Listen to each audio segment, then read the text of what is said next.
Donc là, au mois de mai, on va retrouver les plages ici. Tu pourras descendre avec eux si c'est sec. Ça va être très sympa là.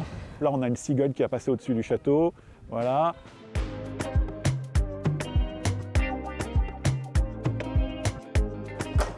Bonjour Brut, bienvenue chez moi au château de Mauss. Ce château, dont l'histoire remonte dès le XIIe siècle, il servait à défendre Nevers, puis ensuite la Bourgogne. Dès la fin du XVIIIe, on a oublié le château de Mauss et nous l'avons repris avec mon épouse, complètement en ruine, il y a maintenant une petite dizaine d'années.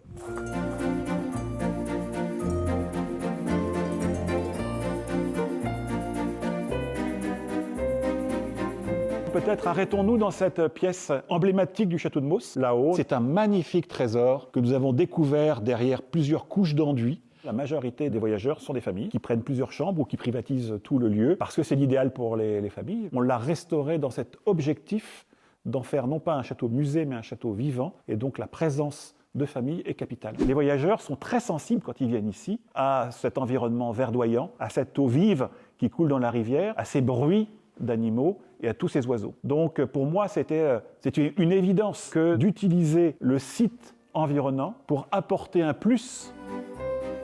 Je propose qu'on aille rejoindre Fabrice Audier, c'est lui le photographe à qui j'ai demandé de pouvoir organiser avec moi ces expériences immersives pour permettre de mieux comprendre, de mieux connaître la nature, le patrimoine avec la photographie.